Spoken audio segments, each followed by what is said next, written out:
Everybody hear about the thing we're going down at Constant Spring. Constant Spring. Because I was saying at Kingston, at the KFC place. You know hear about it, don't it? I tell you. Man, I tell me, say, all across Jamaica, well, show me that Kingston, you know. Hey, it's serious, you know. It's serious. Trust me, it's serious. I mean, say my eye, I look at it at a different level, you know. I talk about very rich Jamaican people, very rich, and how we get ourselves in a them kind of situation there. If you have to wait 3 hours for fast food, I don't fast food that. You know what food we can cook in a 2 hour rasta? And sit down in a car, I wait for 4 pieces of chicken leg and some whole heap of tomato sauce, we are not really tomato, and the pressure and the agony of just trying to get it. It's not a major thing though, you know. I mean, I put it as a major thing, you know, but it's part of the situation where Jamaica reach now. Yeah. Young ladies don't like to cook again, and the man them is forced to go find alternative. I mean, I fight against restaurant, you know.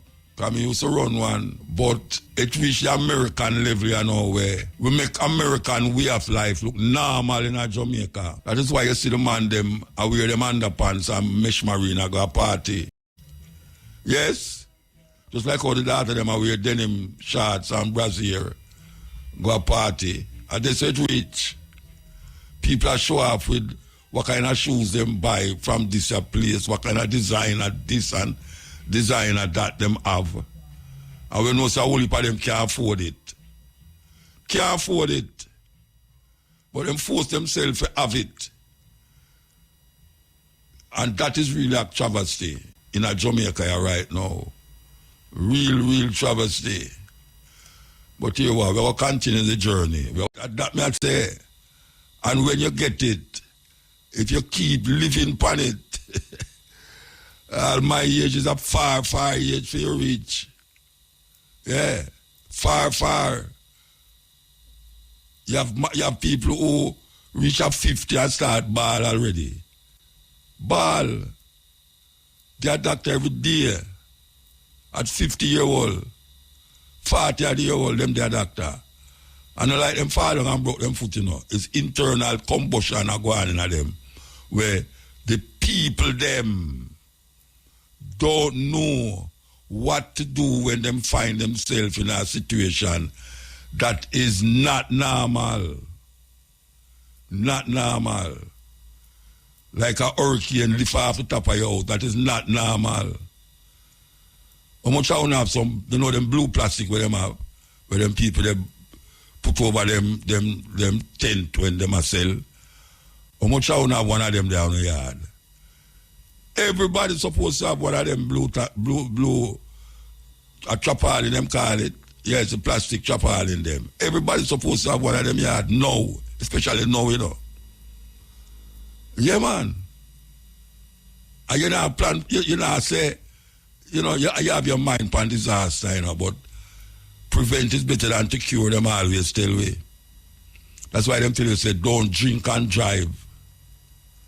And right now, some people don't have to drink to mash up them car and mash up themselves and kill all one another. But, you see, the food thing, big problem.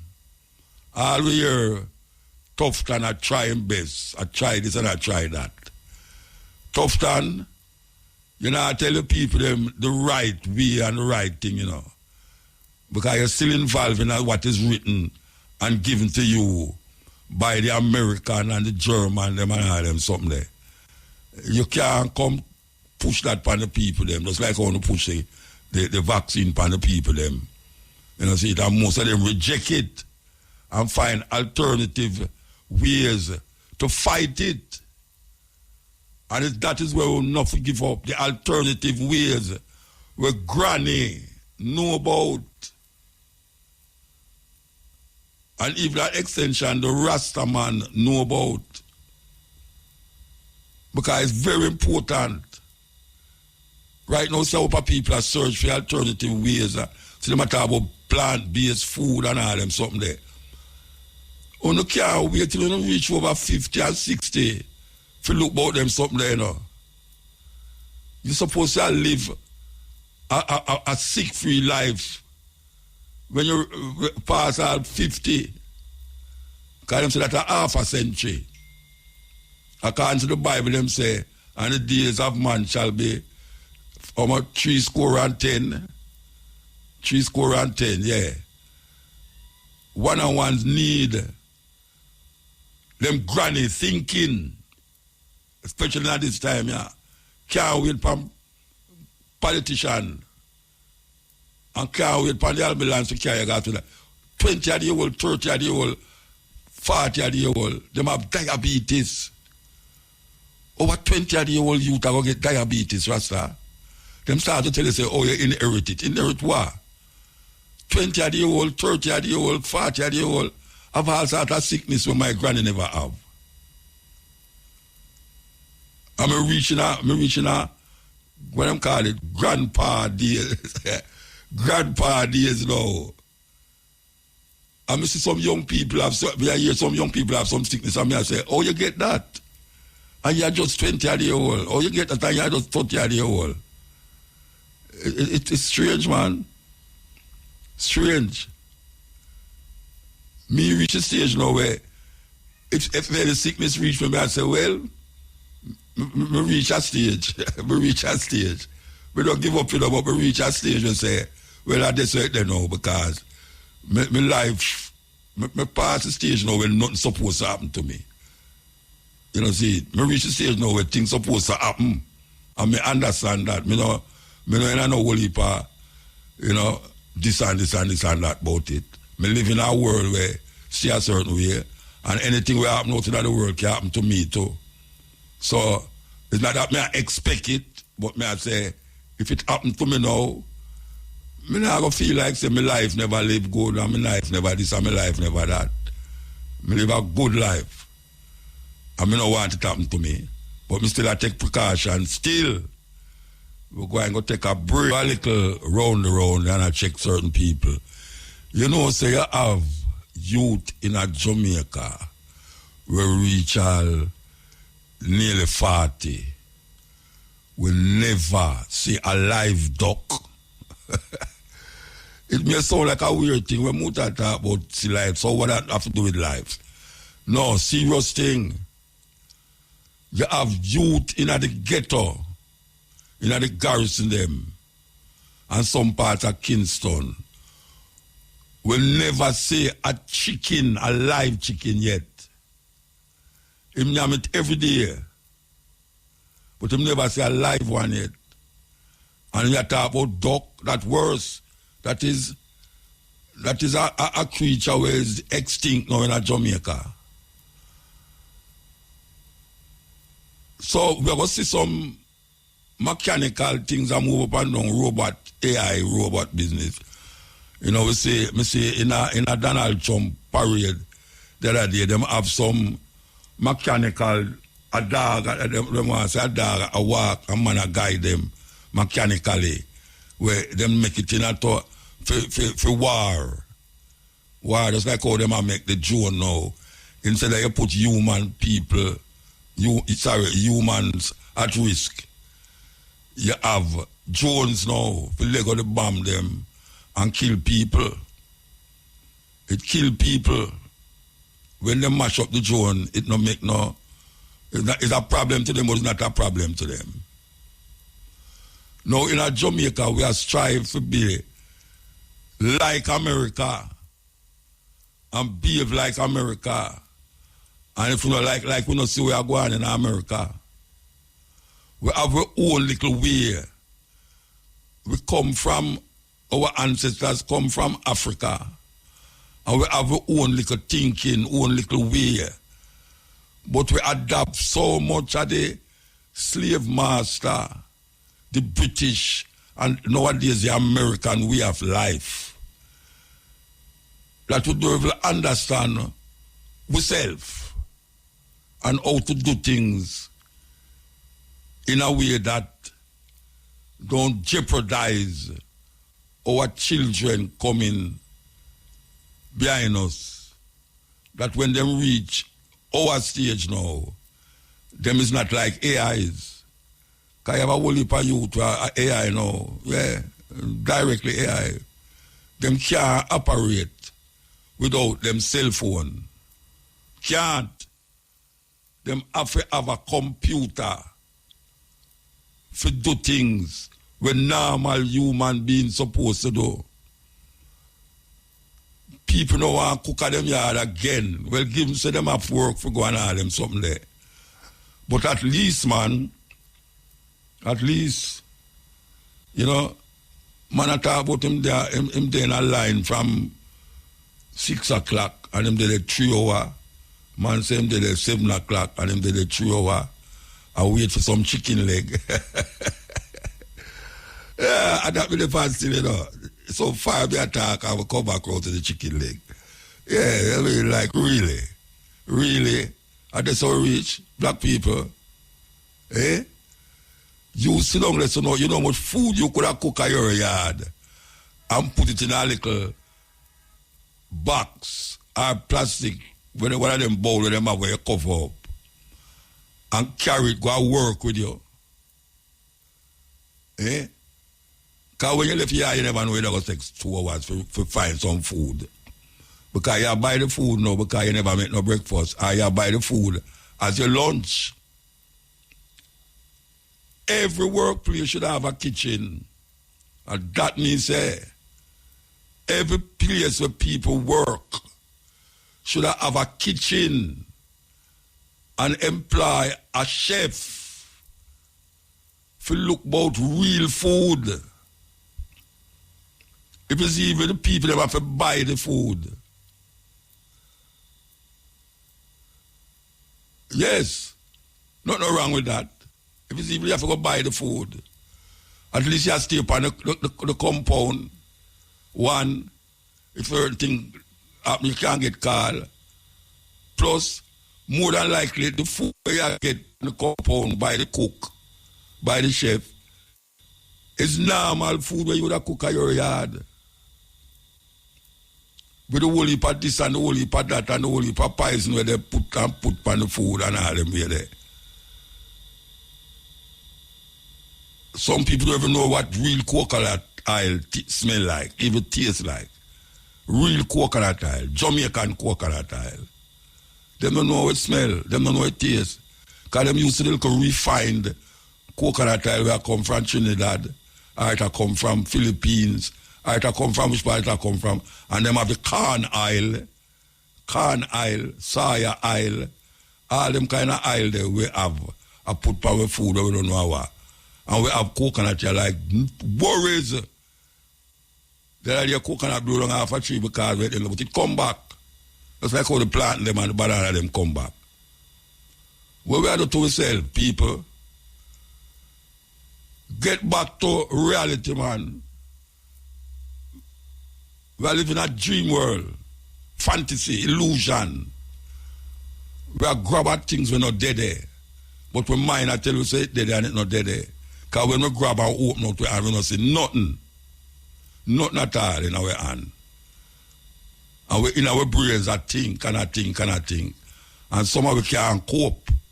So them say a whole heap of people now have mental issues in Jamaica. I think them say 40% of the people them have mental issues. Can you believe that? Where you have mental issues for, you have sunlight. You have water. You have good air. Jamaica, people are claiming so Jamaica a paradise. You know what people well want to see something like this when they wake up a morning time. And you there go on like say it no exists. You run go to the thinking and the belief of America and Americanize your mind, Americanize your clothes, Americanize all the way how you deal with one another. And the gun them coming out of the country from America. People that sell gun come have to kill off the Jamaican them. Who are them something there? We don't know. And the same people them in Jamaica do it. Have them contacts over so. Wake up, man, from your sleep and slumber. Wake up. And this is the time to do it now, you know, because certain things are work and it not work in our interest. I tell you, say, the artists, them have find some love song in them heart, man. But about a love song when we get from WhatsApp and me email them. That nice man. Sweet. Yes, sweet. Anyway, we have play this tune, I want you to know that we're going to have an interview. We don't take the call them yet, you know. We have an interview for that. After the next round advertisement, we have an interview for those. I was on the program with a couple several weeks ago, you know, and he's back again. And good afternoon. Good afternoon, Musa. Can you hear me okay?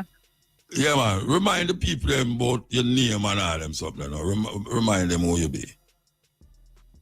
My name is Roland Outplay, and I'm from an organization called Justice for Windrush Generation. Okay. All right.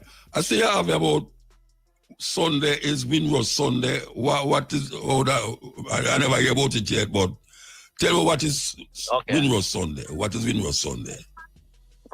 Well, Sunday is, first of all, good afternoon, our greetings to that, wherever you are, listeners, wherever you are in the world. This Sunday, 22nd of June, is Windrush Day.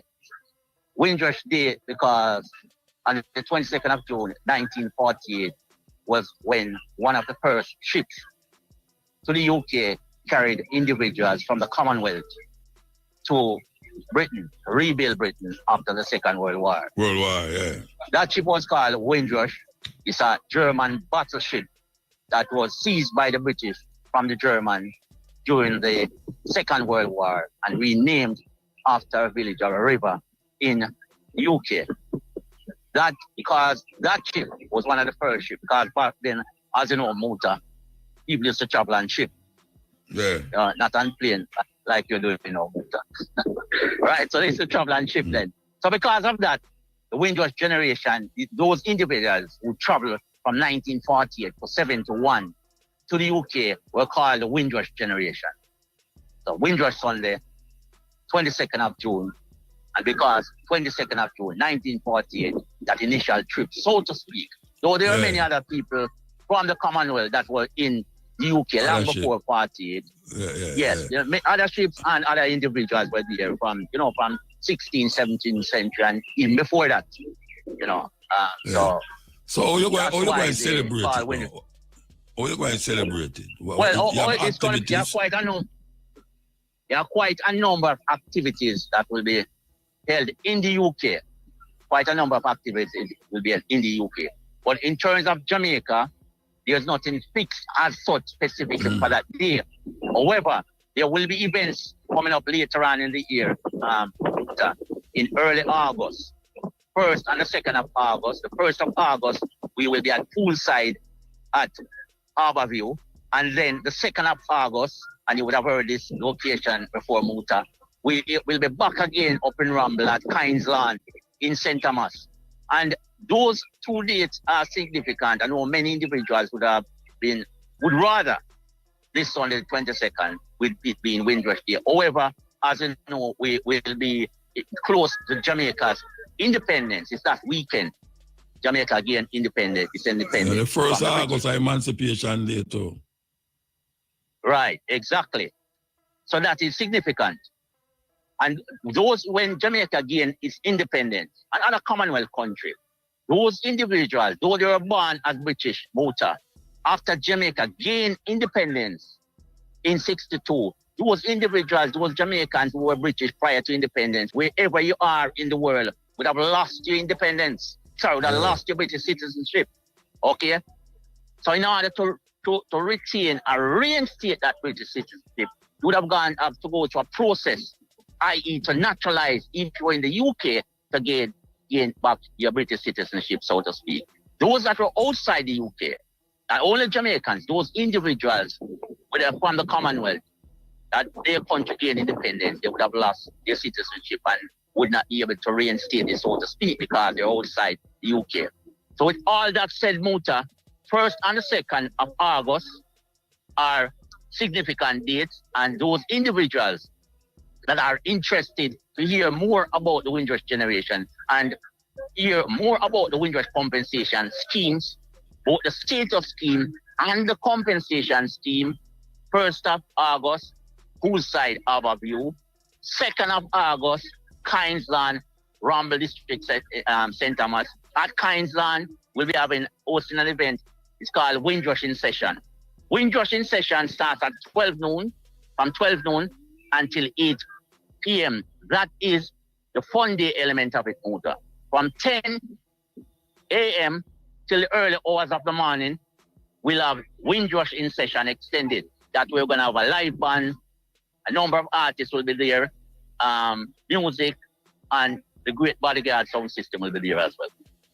So that is all right. So what is it? What is it that will happen in these 2 days that will be able to sensitize the people about Windrush? Apart from the music, right, and the dancing and the party and everything, what is it that is happening? That those who want to know about Windrush can come. Right. So in terms of the compensation scheme, that's very important. There is a misunderstanding about the compensation scheme. A lot of people assume that it's only those people that are in the UK can apply to the scheme. So what we'll do, if anyone, those that are interested in hearing more about the compensation scheme, I will be talking to them in detail, in a presentation in detail about eligibility and entitlement. Eligibility is who can apply to the scheme, Muta. Entitlement is entitlement is what was done to you, what happened to you, what was done to you by the Home Office in the UK, the British Home Office, that would cause you to be entitled to compensation. So I'll be going into the intricacies and the details of the scheme that people can have a better understanding. Another assumption, Muta, that is made that those people that were entitled to compensation and have now passed on are deceased, that compensation, so to speak, is dead and gone, Muta. That certainly is not the case. Because if your grandmother, Muta, was entitled to compensation and she has passed on, the next the executor of the estate, your grandma's estate, or the next of kin can make that claim. There's a protest and a protocol, obviously. So those are the things that I'll be going into, Muta. In addition to that, Muta, I will also be explaining and giving detailed information about the returning resident visa, Muta. As those individuals who travel say, up there in the 60s, 70s, and 80s, some of them went to the UK, lived there for 6, 7 years, 10 years, 15 years, and returned to the country where they came up from. Or many of them even traveled to the USA and Canada. Those individuals, by default, in most cases, would have had indefinite leave to remain. However, meaning indefinite leave to remain, it means exactly what it says on the tin. You live there as long as you want. However, as a consequence of them leaving the UK and staying outside the UK for 2 years or more, they would have lost the indefinite leave to remain. Now, those individuals that applies to can now apply for what is called a returning resident visa to go back out. Yeah. So those are the things that are going on. Hold on there. And you have ones already who get that kind of visa to go back to England? Or something new? Very poignant question. Yes, we moved all that question. Yes, definitely. The Windrush schemes were launched in 2019, and quite a number of individuals have used the scheme to facilitate just that. Apply and return to the UK and continue living, picked up from where they left off, so to speak. Obviously, Muta, there will be some struggles along the way when they return. One particular gentleman, and he was in the news, a few days ago, Mr. Winston Knight. Mr. Winston Knight went there, was born in Jamaica, went there before he got to the age of 18 years old, and for some reason, the UK government chose to deport him around 2013, 2014. And Mr. Knight was out here for a number of years in Jamaica from 2013 until the 12th of June, a few days ago, where the Home Office had to admit that they were wrong, accommodate Mr. Knight in a hotel and accommodation here as far as I flew him back to the UK, and Mr. Knight is now back in the UK, and there are a couple others as well that over the past 3 to 4 weeks where they have the same characteristics, so to speak, in terms of their experience and the chronology of events, and they had to take them back to the UK. So what them usually deport first? What them usually deport? Like the bridge we are talking about. What was he deported for? Yeah. Why them deported? In generality, I'm not going to speak specifically about this case, but I'm going to speak in general. In many cases, a number of individuals, sometimes they might get caught with a split or make a wrong turn, a right turn when they should make a left turn, metaphorically speaking. Or have speed. Yeah, metaphorically and literally, but they were deported. They should not have been, because as far as the scheme is concerned, and many are concerned, is that those individuals were British. They were born in Jamaica, yes. But Muta, as I've said previously before, if they had gone to the UK and win the Olympic or win win some football medals like the great Johnny Barnes and so on, and many other Jamaicans, they would not say they are Jamaicans, because culturally and the surroundings, the environment that they grew up, made them British. So therefore, when there's something negative aligned with the name, why should they be classed? Why should they be classed as Jamaican? And we are saying they should, dismiss their Jamaican culture and heritage. That's not what we're saying. You get what I'm saying, Muta? So those individuals, many individuals saw over the years, Muta, over the past few years, 3 to 4, 5 years, and before that is deported back to Jamaica. Many individuals assume, Muta, that they have done something wrong. You understand? Yeah. And a lot of people assume that they're involved in the cocaine business, cocaine or whatever drug business. In many cases, Muta, they're not involved in that sort of thing. They should not have been deported. Many of those individuals, what I'm saying to those individuals now, step forward, engage, find out about the scheme. What the scheme hold on. Yeah. All right. Yeah, but only one will really get him deported out there, Them get deported under the Windrush umbrella. Meanwhile, them was under the Windrush umbrella, them get deported just as some youth will do something in England and them deport them. Can you be deported? Right. Yeah. You talk about the Windrush ones, them who did get there and get deported in terms of being citizen of British. Yeah. To answer that, to answer that question is entirety, Muta, I'll go back a little bit. Because the assumption is made again in many cases, Muta, that the Windrush generation are just some people who go there on the ship and so on. It's not only them, it's them and beyond that. Okay, the scheme is far. They and their descendants. So you'll find many individuals that even went up there probably in the early 80s and even later than that would still be under the Windrush umbrella as a scheme and were deported and should not have been deported, Muta. All right. Even if them do a criminal activity. Yes, even if they have done a criminal activity. But I'm not going to go into the intricacies and details of that because I don't want to mislead anyone. But I say, even if they have done a criminal activity, not in all cases, but in many cases, if not most cases, Muta. So if they have done a criminal activity, hold on. But I try to get the things straight. I don't know why you just jump over everything, man. All right. No, I'm not jump over it. All right. A Windrush father, old man, right? Yes. Yeah. Him have a youth, and him come back to Jamaica. The father come back to Jamaica, but him youth up there, and him youth have a next youth, and the next youth they know do something in England, and them deport him. Yeah. Him can't get status to go back there as a British person. All right. Under the Windrush argument. The two youths we are talking about, the son and the grandson, them born in England? Yeah. All right. Yeah, them born in England. They should be able to get, they're born in England. Yes, they should be able to get status to go back up here. And even, depending on the situation, if you were not born in England, depends on when and where from, and a number of other things, they can still get status to go back to England. I remember I said those that went up here before they got to the age of 18 years old can apply to the scheme to return there if they're deported. Because one of the things in the scheme, Muta, is this.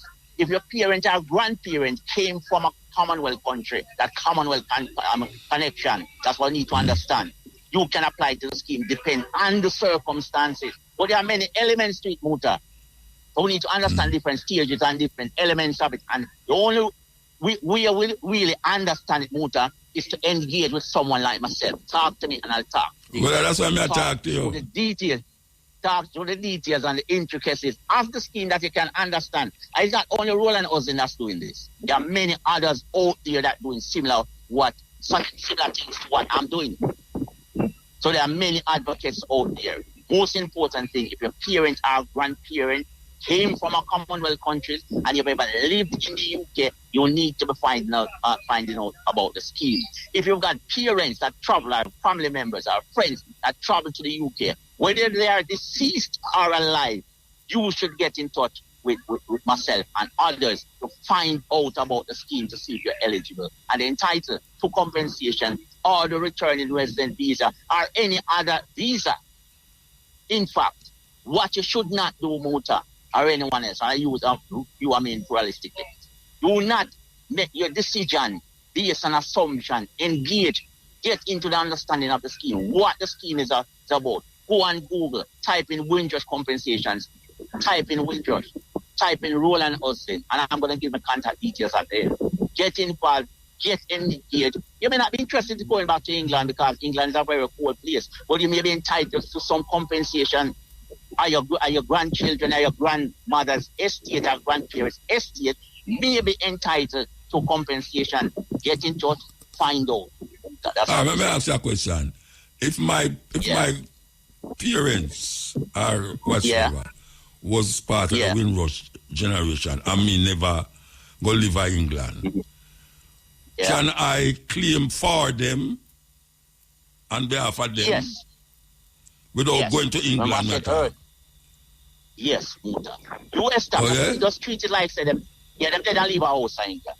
Okay, I'm not saying that, but treat it like that. So the next half-in, you are the next half-in, say, establish that, you are the next half-in, Muta, or you're the executor of the estate, let's say leave a will. Then you still right in Jamaica without going to England. Establish that you are that person that should do it. And you claim for the compensation as long as you can establish definitively that individual, your grandmother, grandfather, whatever, uncle, or whoever, was impacted. And in addition to that, Muta, you have to get some lawyers or attorneys to assist you, to take you through the process, so to speak. They establish that you are the right person, Muta.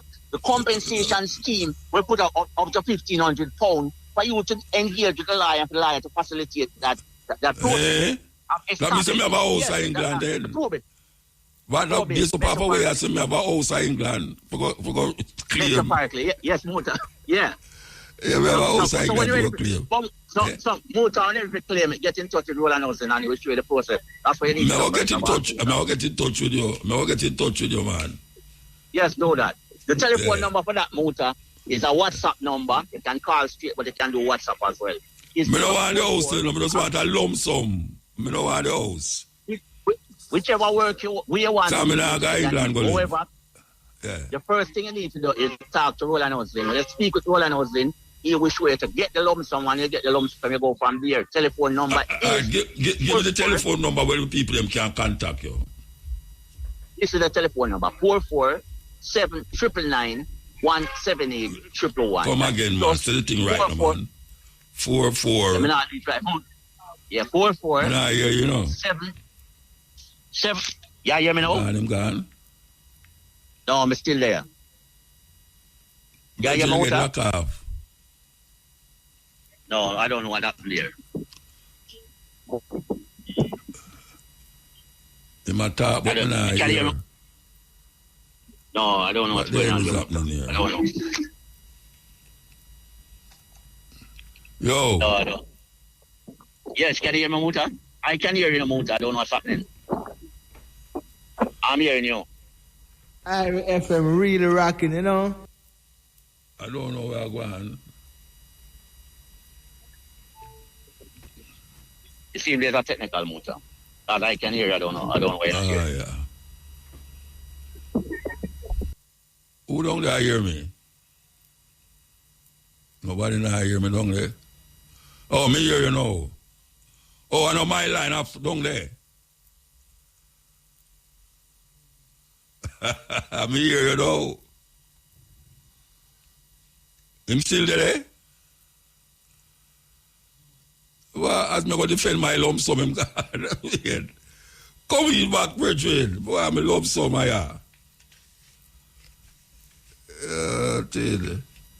As me go talk about my lump sum, no phone number, him gone, him get locked off. Some guy no want me get me lump sum. Alright, I could see if you can play a tune that come forward. Yeah? You like give me a number? Nah, you're properly, you know. Yeah, you me? Yeah, you can't give me the number?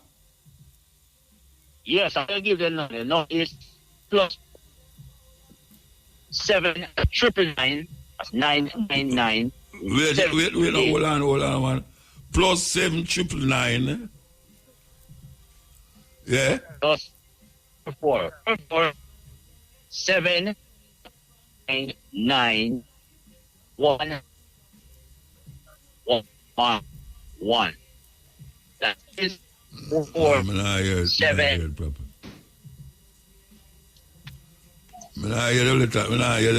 the word them, you know. I hear the word them, believe you me. You think now work properly now, Bridget? Yeah, text the number now, text the number. But I can't hear him. So, you can't do the interview if I not hear him.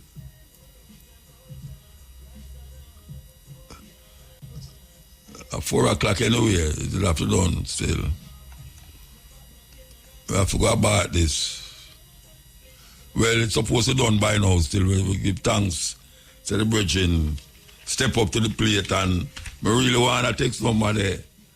Yeah, I want to text number. Yes. Because I don't go to England more than when I go to something. But I have family who dead up there. Yeah, I have family who dead up there. And left house and all them something there. All right. So, we're going to move on. You know, we have the People's Court line up here. We have a lawyer here. I go to the lawyer name. I have to name Kimberly Dobson. Kimberly Dobson. We'll talk to her. Oh, you get lawyer. Okay. Okay, so next part of the program we work with us now is the People's Court. All right. So we're talking to a lawyer here, Kimberly Dobson. Good afternoon. Hi, good afternoon. Oh, thanks for having me. You sound very bright, ma'am. You sound very bright. I love that. Thank you. All right. So we're talking about marriage and divorce and all these things. And I was told that you're the right one to talk to about these things, that you can give the people them, well, we're talking about not in court terms, but in normal people terms like me. Yes, man. Yeah. So the legal system as it relates to divorce and marriage and all these things. What is it when you're dead? Not when you're dead. When you're divorced. Why is it that there's so much disturbance amongst the parties them that involved in the divorce in terms of sharing up what them have and what them do have, who did own what, who never owned that, everything where they own and the two where own it. Explain to the people them. What is that? Well, why you ask that question? Why things get so bad sometimes? When love is lost, any card can play, basically. So, the law is in place to assist persons with their disputes when it comes to dealing with assets of the marriage when you're getting divorced. I mean, it was always good if parties can talk amongst each other from like an objective, nice, calm place. Because when you go to court, you don't always get the decision that you want or the outcome that you would want. Yeah. All right, no, go on. Well, I was going to go ahead now and talk about what the court uses or considers when it is dividing up property. And that, yes, it's a law called the Property Rights of Spouses Act, which deals with it. So that steps in whenever parties can't agree amongst themselves. You wanted to go ahead and ask me something? No, yes. So, all right, if you in a marriage where the two want to buy a piece of land and the town broke up now, how that go? Who get the land and how you divide up that? It all depends.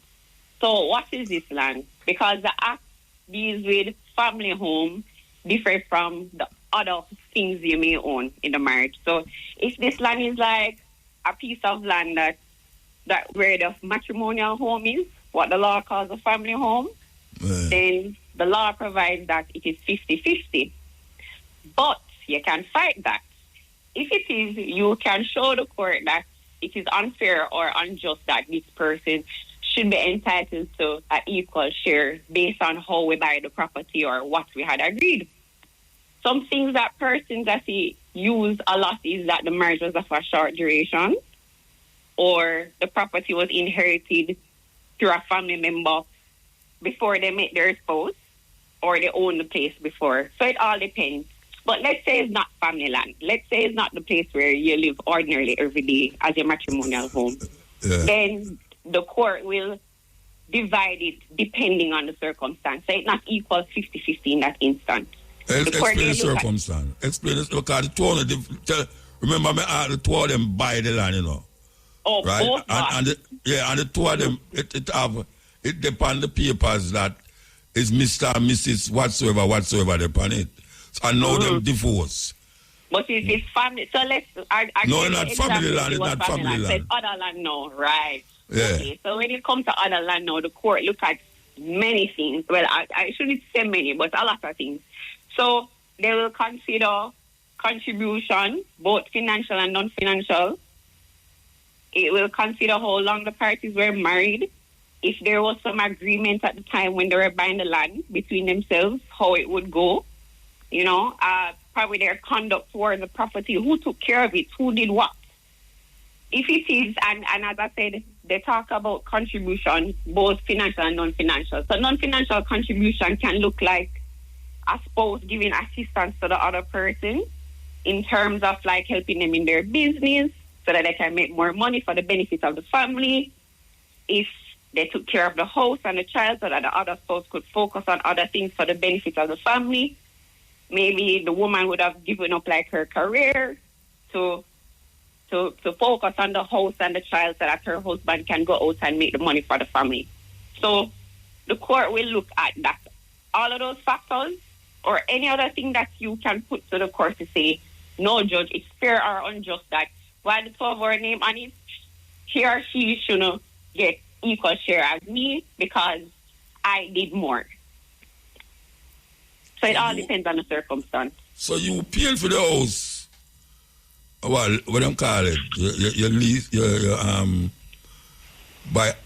go and you pay every month. What them call it? Mortgage. Your mortgage. Mm-hmm. Yeah, you pay a mortgage every month for about 20 years. And when you don't pay the mortgage now, are you pay the mortgage by yourself? Or she pay the mortgage by herself? And now them divorce now. The judge are going to take into consideration what? That I did stay home and look after the house, what she pay the whole of the mortgage, almost $1 million for the mortgage. So yes, so the court will still look at that. Because the court doesn't believe that money is more or is on a higher level than your non-financial contribution. So it will equate both physical services, domestic services, yes, as financial contribution. Domestic services to who? Money for the benefit of the family, all of that. Yeah. So the court just trying to be fair to. It will always try to be fair to both parts, to the parties before it. So, all right. So want to win? Cause this is something. Want to win? One of the partner them have somebody outside, but yet still them a look after the house same way, and them a pay the mortgage same way, but them have somebody outside. Doesn't matter. The court doesn't look at fault. So when you're getting divorced, Jamaica doesn't operate on a fault basis when it comes to divorce. All you need to show to the court is there's just been a breakdown of the marriage. We've been separated for 1 year or more, and we're just not going there back. We can't there back. It's just not going to happen. and you apply for your divorce. So the court wouldn't hold it against a spouse to say, well, you are cheating on your wife, so you should get less interest. No, if that's really what you're asking me. Yeah, that may ask you. No. Jamaica doesn't work on fault divorce. What do you call it? Fault. Fault I believe divorce. America has that system where it's fault, meaning you caused the breakdown of the marriage, so you should be penalized. Okay. Jamaica doesn't operate on that. You just need to show that we've been separated for 1 year and it's broken down so badly that we cannot be back together. They call it irreconcilable differences. All right. So what will them call prenup thing now when people sign the prenup arrangements? Oh, that prenup. Yeah. So prenup is basically people that are Jamaica. Really, people that are Jamaica. Some people do it. Some people do it. Some people don't. It just all depends on the assets that you have before you're going to your marriage. If you decide that it's in my best interest to put an agreement in place to protect the assets I had before the marriage. And when you do that, the court does, let's say there's an argument later down about other property of the marriage, right? Because the agreement only dealt with the assets you had before the marriage. Yeah. So, but the spouse that you're getting divorced from trying to fight you for an asset that you had before the marriage, that was already in the agreement. You can drop your agreement now to the judge and say, Judge, but we already sorted this out. She agreed that this is mine and she won't come after it. And the judge will consider that to say, well, you had an agreement in place. Okay. Now, Jamaica Act doesn't say prenup per se. It just says that parties in considering to get married or contemplating marriage, they can enter into an agreement as it relates to their property. But you can't just do it between the both of you in terms of nothing in writing. The agreement, for the court to recognize it, it has to be in writing, and it has to be witnessed by a JP or a lawyer, and there has to be a lawyer that signs to say, I have explained to the spouse the implications of this document and what they're signing to. Otherwise, the court won't uphold it. All right, so I can ask you the question now. The man have an outside youth and the woman did have an outside youth before they married. And now them a break up now. The children them have rights to anything if them them have to wait till the parents them dead. Well, the children have children, even if it's not your birth child. If as long as the other spouse accepted that child as a child of the marriage, then they will be considered as a child of the marriage. But children don't really come into play in terms of getting anything out of property when you have property rights proceedings. Even if them dead, even if the parents them dead, even if the parents them dead. If the parents died, you're gonna have a person representing the estate of the parents to deal with if there's a fight going on. But if the parent died, let's hope there's a will. The will deal with. No, but Jamaican people, look at Jamaican people have no will about the place, you know. And women say, if the father have a son outside of the marriage, and the mother have a daughter outside the marriage, and then the two of them dead and left a big mansion and a business place and them things, how them get that, or you work out that? That's a different thing now. That will not come under property rights unless there's a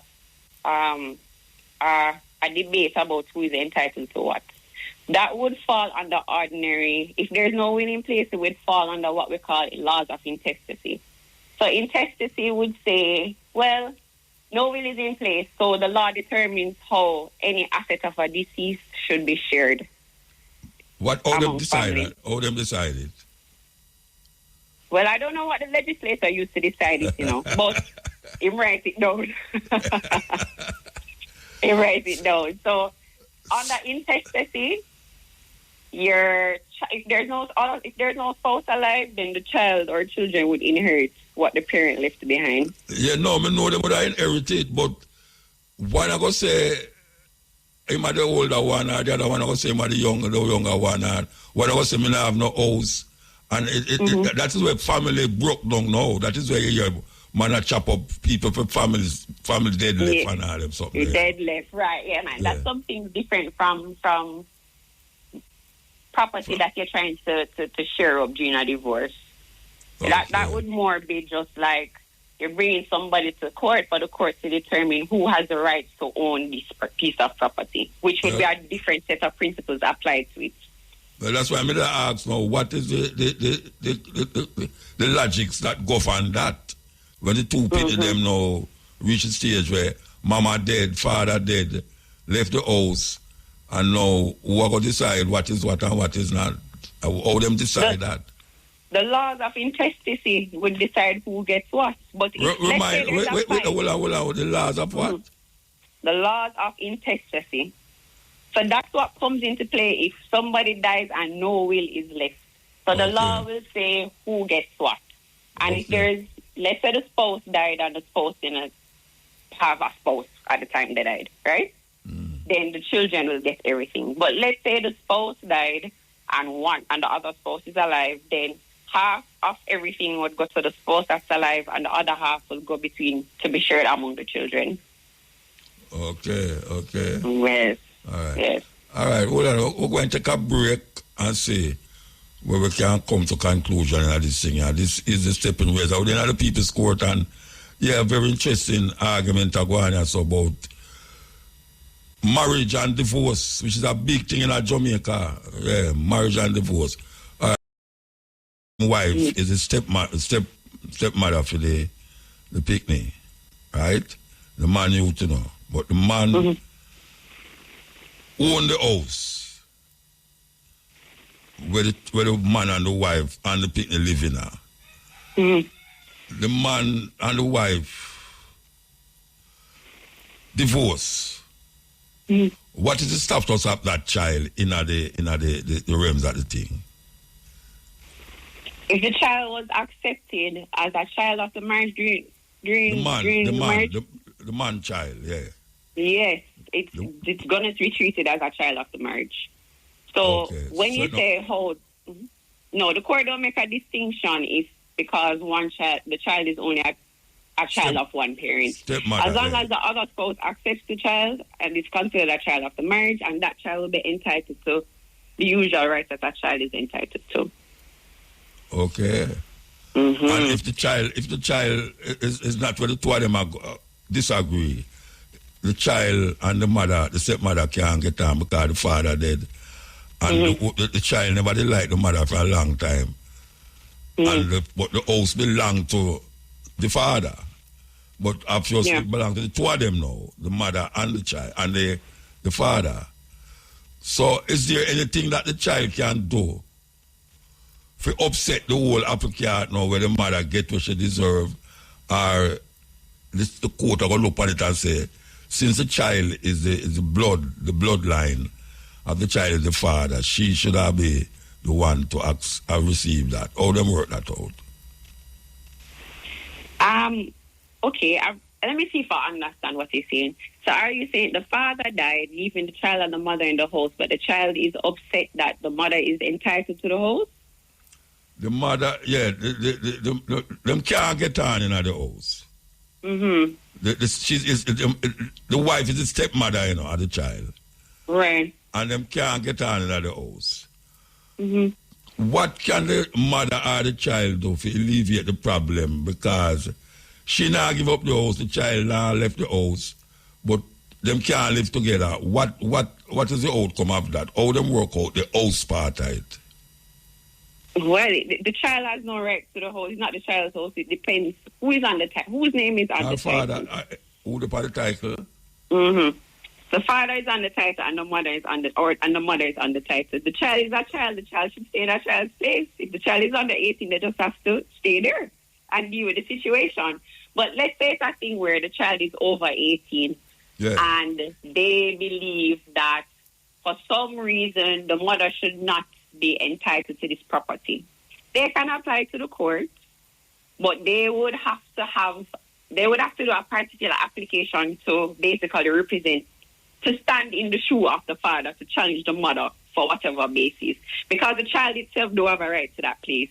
directly like that, unless the child's name was in a will, or when they die, when the parent would have died and they would have the interest through intestacy, then whatever application would have been done by whichever attorney to get the child's name on the title. At that point, the child themselves can make whatever application to the court, because they would have an immediate right, because their name is now on the title after the intestacy things have been dealt with. Yeah. Okay.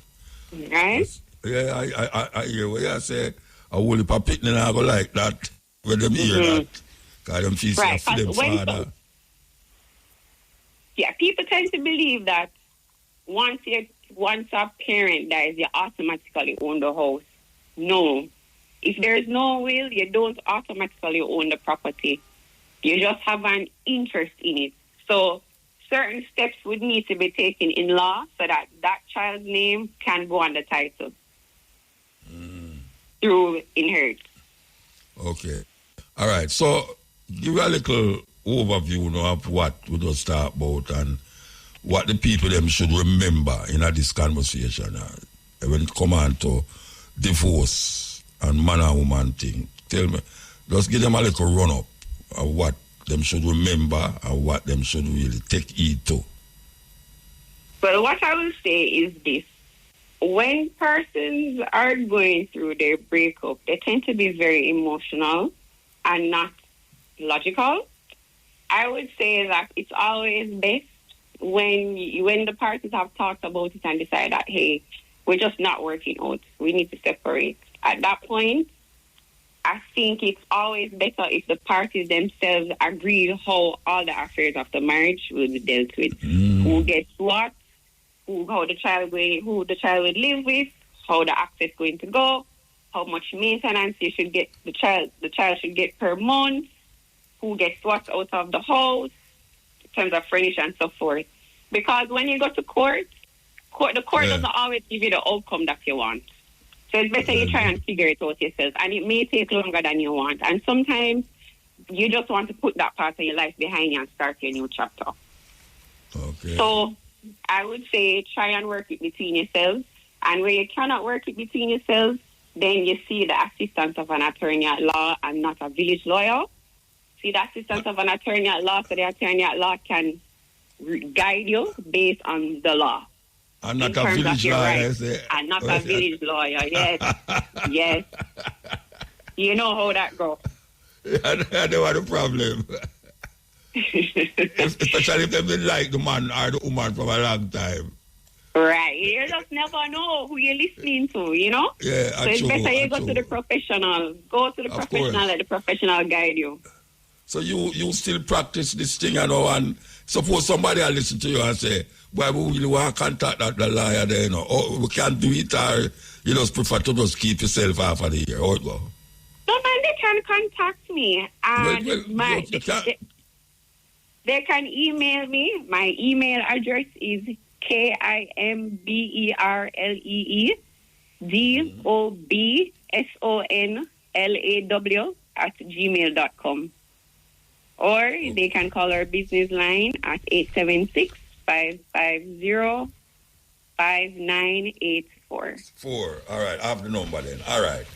Well, give thanks. It was a helpful thing. I was picturing some whole heap of conversation where I have with people about this thing, and it really helped to really reason about it more in depth, listening to you, So give thanks for that. Yes. And especially for those of them who have your wife and your sweetheart, them really. Yes. Because, things happen, and sometimes, yes, some things are within our control and some things are not. But if you can work it out between yourselves, Work it out. If you can work it out between yourselves. Yes. You can save the family unit. All right? Yeah, give thanks. Yeah? All right. Thank you for having me. Yeah, all right. Yes, bye. That was really interesting about the wife and the husband. And that thing where every Jamaican were married and divorced, it always poses a problem. Always. When it come on to who is for what and what is for who and all them something there. And they have children involved in that. That time of the day again, very important part of the program, this, trying to reclaim your name. Yeah, trying to reclaim name, African names. So here we go now. We have Dalila, Dalila, Dalila, Dalila, means gentleness is her soul. Gentleness is her soul. Bimkubwa, Kamara, Kamara, C-A-M-A-R-A, Kamara. Kamara means one who teaches from experience. One who teaches from experience. Bimkubawa. I make us spell it right. Bimkubwa. B-I-M-K-U-B-W-A. Bimkubwa. A great lady. And Ishe, E-S-H-E, Ishe means life. Life. So that's Dalila, D-A-L-I-L-A, Dalila means gentleness is her soul. Bimkubawa, B-I-M-K-U-B-W-A, Bimkubawa means a great lady. Kamara, C-A-M-A-R-A, means one who teaches from experience. And Ishe, E-S-H-E, means life. Life. Male names. Imiche, E-M-E-C-H-E, Imiche. Imiche means one who acts wisely. One who acts wisely. Faiza, F-A-I-Z-A. Faiza means victorious. Victorious. Ghanaiya, G-H-A-N-I-Y-A. Ghanaiya means rich. And Adiya, H-A-D-I-Y-A. Adiya means gift. So that's Imiche, E-M-E-C-H-E, means one who acts wisely. Faiza, F-A-I-Z-A, means victorious. Ghanaiya, G-H-A-N-I-Y-A, means rich. And Adiya, H-A-D-I-Y-A, means gift. You know, we are headed out to 22 Jerk as we left here. Yes. You know, the sister Delaman Lamido a big tune a couple years ago.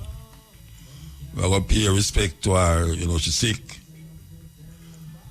And we have to go pay respect.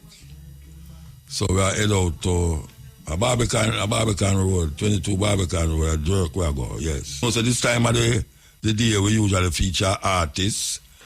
And last night we feature Leroy Gibbon, who passed away the day before. Leroy Gibbon is one of the artists them who take any foreign tune and put on any reggae or dancehall rhythm. Yes, not many artists can do that and don't go out of key or sound weird. So we will feature Leroy Gibbons. Yes. And now the details. Citizens being able to feel safe enough to leave windows and doors open remains a primary objective of the Jamaica Labour Party administration.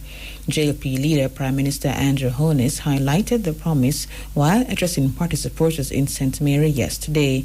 The open windows and doors promise was a crucial part of the JLP's campaign in past elections and has been used by the opposition People's National Party to chastise the JLP government because this has not been achieved.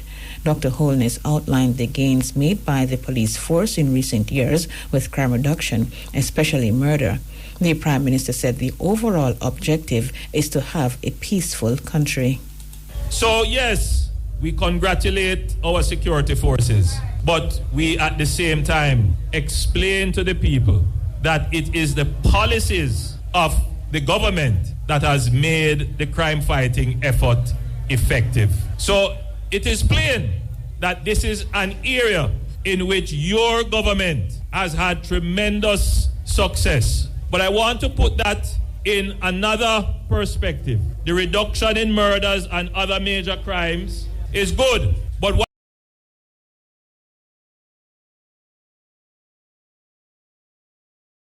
peaceful country. The ultimate objective is to ensure that all of you can feel that you can go anywhere in your country, leave your windows and doors open, and nobody going to trouble you. He said citizens would benefit from cost savings in a peaceful country. The ultimate objective is to ensure that if you are a woman in the country, you don't have to fear domestic abuse. And there are some men too who are victims of domestic abuse. Ultimately, we want to make sure that if a conflict arises in your community, that it does not become a conflict where violence is used to resolve it. Ultimately, we want all Jamaicans to embrace peace. That is what we want. And there is great dividends to be gained, great profit for you personally to be gained when our country is peaceful. I want you to consider, you know how much money people spend on burglar bar and camera and security? Whole heap of money. Can you imagine if that were spent on something else? Prime Minister Dr. Andrew Holness. 3 people were murdered in separate incidents in St. James and St. Catherine last night. One of the incidents was a double murder. The victims are 32-year-old teacher Vanessa Williams and 36-year-old taxi operator Matthew Chin, both of Guineptree Lane, Montpelier, St. James. The other man killed has not yet been identified. Reports from the Antwerp police are that about 10:12 p.m., residents heard explosions and summoned the police. On their arrival, Chin was seen slumped over the steering wheel of a Toyota Vauxhall motor car, while Williams was seen face down beside the vehicle, both with gunshot wounds. They were taken to hospital where they were pronounced dead. Meantime, over in St. Catherine, 1 man was shot dead and 3 others were wounded last night. The shooting occurred on Bamboo Palm Drive in Munza Portmore, St. Catherine. The police said the man who died appeared to have been in his early 20s and had a cornrow hairstyle. He was clad in a blue and yellow long-sleeve shirt, a pair of black shorts, and a pair of black slippers. Police reported at about 10:40 p.m. the 4 persons were traveling in a motor car. On reaching Bamboo Palm Drive, they were pounced upon by men armed with handguns and rifles who opened fire on the vehicle, hitting all 4 men. They were taken to hospital where 1 died and the other 3 admitted. 3 of the 5 men fatally shot during separate alleged confrontations with the police in Westmoreland and St. Catherine today have been identified. They are 22-year-old Jadine Love and his brother 23-year-old Jordan Love, both of Westmoreland, and Damian Nemhard of St. Catherine. The Love brothers were shot along Hermitage Road in Bethel Town. The incident occurred about 5:23 a.m. Police say 2 firearms were recovered. In another incident also in Westmoreland, an unidentified man was shot dead along Bath Road in Savannah, Lamar. Police seized 1 firearm along with 3 rounds of ammunition during this incident. There are also reports of another fatal shooting in Westmoreland. No detail has yet been provided on this incident. Over in St. Catherine, Nemhard was shot dead along Huckbury Avenue in Spanish Town about 5:27 a.m. 1 firearm was seized. Assistant Commissioner of the Independent Commission of Investigations, Indicom, Hamish Campbell, said all incidents are being probed. Yes, well, Indicom were informed of today at least 5 fatal shootings by the JCF. There were 2 fatally shot in Betheltown early hours of this morning. Another individual was also shot and killed in Betheltown at 7:30 this morning. There was another person shot and killed by an off-duty police officer in George Plain, Westmoreland today. And there was another person killed at Damian Nembard in Huckleberry Avenue, St. Catherine, at 5:30 this morning. Officers attended some premises.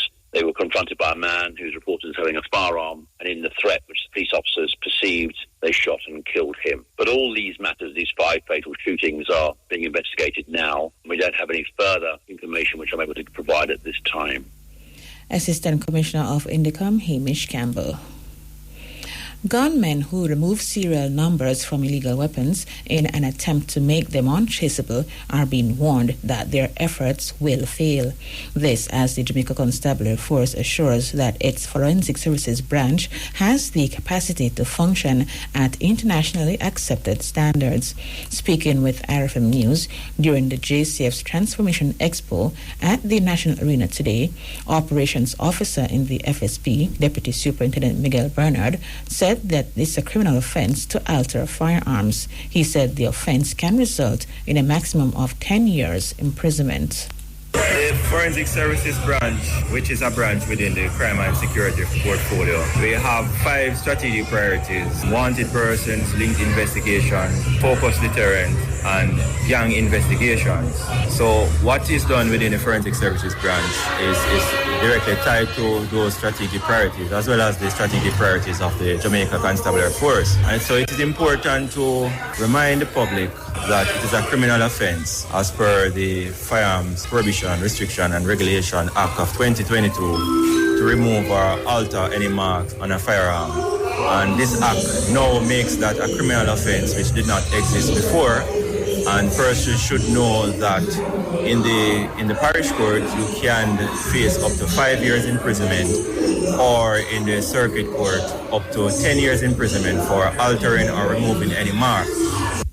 He warned that if criminals choose to alter firearms or remove serial numbers, there are ways to still trace the guns. Let it be known that if these marks are removed, the forensic, within the national security apparatus, we do have the competence, the technology, and the skill to recover these altered or obliterated marks on the firearms. No matter how badly they are obliterated, we have the competence to recover those marks. The FSB is a newly established unit, an essential addition to the JCF's crime-fighting capabilities. DSP Bernard noted that though the JCF always possessed forensic capacity, the establishment of the FSB allows it to respond to the needs of investigators.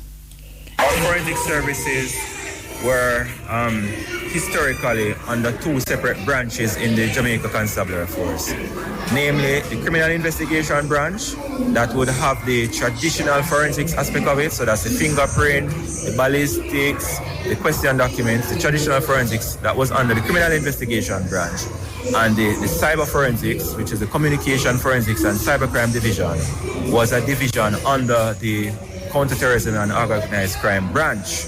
Now, what this establishment of this new branch, among other things, is to consolidate all the forensics into one branch that is focused on forensics.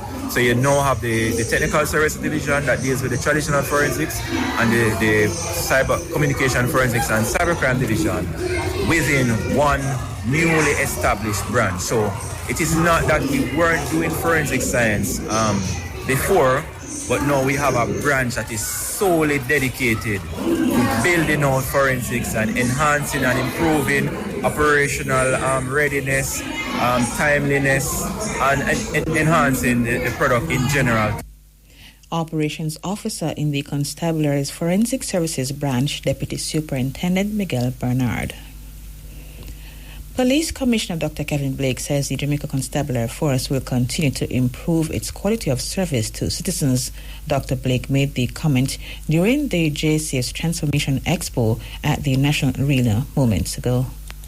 We are investing in our people by recruiting thousands of new members, by providing internationally accredited training and development force-wide, and by nurturing leadership, resilience, and purpose in each member. Ladies and gentlemen, we are raising the bar of the quality of service we deliver to you through our ISO 9001 certified quality management system, our professional training accreditations, and a renewed focus on service excellence. He also noted that greater focus is being placed on technology to boost efficiency within the police force. We are embracing the power of technology to build smarter, faster, and more responsive policing across the nation. Yet, perhaps the most profound shift taking place is one you cannot touch or feel. It is a cultural and operational awakening, one that recognizes in today's world the most powerful weapon in policing is not the brawn, but rather the brain. This is why we have introduced the JCF Mensa Lecture Series, which is a symbolic and substantive statement that the force we are building is defined by its intellect, its versatility, and its strategic depth. Police Commissioner Dr. Kevin Blake. The Jamaica Urban Transit Company, JUTC, is enhancing transit operations in Spanish Town, St. Catherine and surrounding areas with 63 new compressed natural gas buses. These represent the first batch of 100 buses expected to arrive before the end of this financial year. Outfitted with features aimed at enhancing the passenger experience, the new buses offer increased leg and shoulder room, high ground clearance, and improved air suspension for a smoother ride. Additionally, the buses are equipped with upgraded air conditioning systems designed to better withstand the tropical climate. Speaking at a function to mark the arrival of the buses, Transport Minister Dar Vaz described the move as a game changer for public transportation in Jamaica. These buses, CNG, will be stationed and operate out of the Spanish Town depot. So the last 120 CNG buses operate out of the Portmore depot. We are putting in a new CNG plant as we speak at Spanish Town, and therefore these buses will be stationed at the Spanish Town depot, giving improved service to the Spanish Town and surrounding areas. And of course, those buses that are now at Spanish Town will be redeployed in some instances to improve this existing service and to continue to expand the routes. This is a game changer for public transport in Jamaica. Transport Minister Dar Vaz. The second batch of buses is expected to arrive on July 9. Vice Chairman of the National Road Safety Council, Dr. Lucian Jones, has called for a global partnership against road crashes. He made this statement at the Regional Motorcycle Safety Forum this morning. Dr. Jones said for success to be achieved, countries cannot stand alone but must collaborate. And so as we kick off the regional think tank with participants drawn from 10 countries, from the Americas and the Caribbean and from various international institutions, we should all bear in mind that we need each other. We need each other in the Caribbean. We need each other in Central and in Latin America. We need each other in Europe and as far away as in Geneva, the headquarters of WHO. We need to remember that there's strength in numbers, that there's wisdom to be gained from shared experiences, and that together, as Michael Jackson once sang many years ago, we can make this world a better place to live and to do business and to raise children. A stated goal of the Jamaican society. We are gathered here to think regionally and to act locally. Dr. Jones noted that countries must be laser-focused on protecting citizens. He highlighted the number of motorcycle deaths within Latin America and the Caribbean. We shall aim to be laser-focused on our theme, Heads Up Regional Think Tank. Laser-focused on how to get certified helmets on the heads of our motorcyclists every time they drive on a motorcycle. Every single time, regardless of how short is the intended travel time. Laser focused on driving down the number of fatalities suffered by unprotected motorcyclists. To date, 50 motorcyclists have died on our nation's roads, out of a total of 177. And laser focused on driving down the extent and amount of injuries that motorcyclists suffer. Vice Chairman of the National Road Safety Council, Dr. Lucian Jones. The Ministry of Economic Growth and Job Creation has sought to set the record straight about the impact of the new social housing program. The program, which provides houses for vulnerable persons, has been in the spotlight following the Auditor General's report on government social benefit programs. The report raised concerns about the administration of the initiatives. The opposition has also questioned the number of houses constructed under the program. Prime Minister Andrew Holness and Permanent Secretary Arlene Williams were in St. Thomas today for the handing over of more houses. Speaking in Whitehall, Ms. Williams defended the program, saying it is one of the most successful and impactful programs rolled out by the government. There is no beneficiary fraud because of the stringent processes that we apply what we are rolling out is a very comprehensive program, because when we go around, we look to see those persons who are most needy, who are most vulnerable. We have constructed 293 houses. There are 43 others that are very near completion. And there are also 65 others which are at various stages. These are to commence very shortly. And so when you add up that, you're going to see that in short order, we would have constructed a little over 400 houses. Now, this to me is a significant achievement. So I know a lot of you are social media savvy, and you would have been hearing various things about the program. And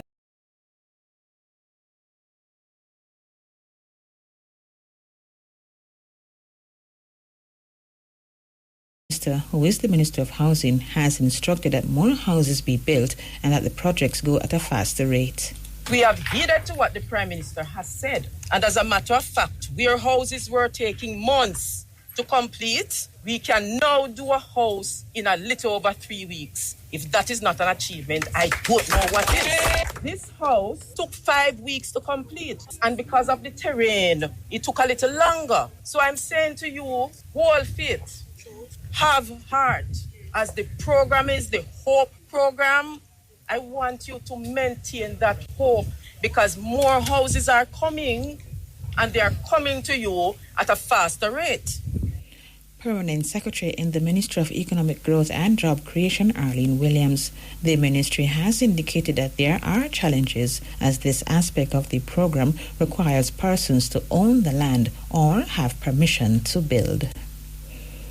A Westmoreland man and his partner had charges against them withdrawn in relation to the seizure of marijuana at their home last month.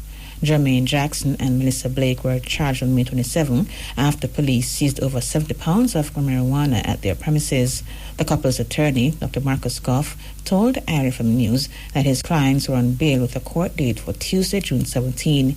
He said when they appeared in court, the charges were withdrawn after he presented documents to show that the marijuana was being cultivated for religious purposes and his clients were legally authorized to cultivate the plants. And when we went to court, the first court date, I was armed with documentation to show that the organization that he is a part of, the Rastafari organization, that's called Herbs for the Pure, has been authorized to do cultivation of Rastafari sacramental ganja, and that he was authorized by the Rastafari organization to be cultivating for the benefit of the Rastafari community. And so the case was withdrawn by the clerk of court in the Sablamara court this week, and we were able to thereafter go to the Sablamara police station next door to the court to retrieve all of the wrongfully seized ganja and related equipment. He is calling on the Commissioner of Police, Dr. Kevin Blake, to inform his officers of citizens' rights to grow and cultivate ganja. Dr. Goff lamented that members of the Rastafari community have been victims of injustice for too long. He has threatened to take further legal action if the police continue to seize marijuana wrongfully from members of the Rastafari community. To me, it's another affirmation by the justice system that Rastafari have rights under the law. The police don't seem to appreciate that. And all of the police seem to appreciate that, right? And so we still have some police who feel like it's only 2 ounce Rastafari have a right to. When the law expressly says that the 2 ounce restriction is not applicable to Rastafari using ganja for just purposes, right? So it's another affirmation of our rights in the justice system, but unfortunately, we realize that the courts alone saying so is not sufficient. We want the intervention of the Commissioner of Police to be able to speak to all rank and file police, to know the rights of the Rastafari community under the Penal Drugs Act, and to be aware that if they continue to breach Rastafari rights, then the legal system, the police force will be sued in court because enough is enough. We're tired of police abuse. It's been going on for too long, and our rights are now protected by law. Police must back off. Attorney at Law, Dr. Marcus Goff. The opposition People's National Party has argued that greater effort must be made to ensure that existing operating theatres at hospitals are working efficiently and consistently. The call was made by opposition parliamentarian Dr. Maurice Guy while making his contribution to the sectoral debate in the lower house on Tuesday. Dr. Guy was reacting to comments by Health Minister Dr. Christopher Tufton last week that another 27 new operating theatres will be added to hospitals over the next 2 years. He said the next PNP administration will do more to reduce patients' wait time for surgery. Every operating theatre from KPH to Cornwall Regional will be made fully functional. No more years-long wait for surgery. We will move from ribbon cutting to cutting hernias and saving lives. And Mr. Speaker, even as we await the promised land with the announced 27 new theatres, the government must get the existing ones working efficiently and consistently. There is a better way of delivering health service to the people, and we are committing to do that in the new PNP government to take office later this year. He also pledged that the PNP government will ensure that all hospitals are equipped with functional diagnostic equipment, including CT scanners. We will expand urgent care centres and extend clinic hours, and Mr. Minister start some of that, ensuring that Jamaicans can access care quickly and efficiently without sleeping on benches or floors or even being herded like cattle in the current A&E areas of our hospital. Every parish hospital will be equipped with functional diagnostic equipment, including CT scanners. And we don't need specialist radiologists for these. We need radiographers because we use, Minister, as you have indicated, the ICT backbone to read these. No more waiting for ambulances to transport patients for basic scan.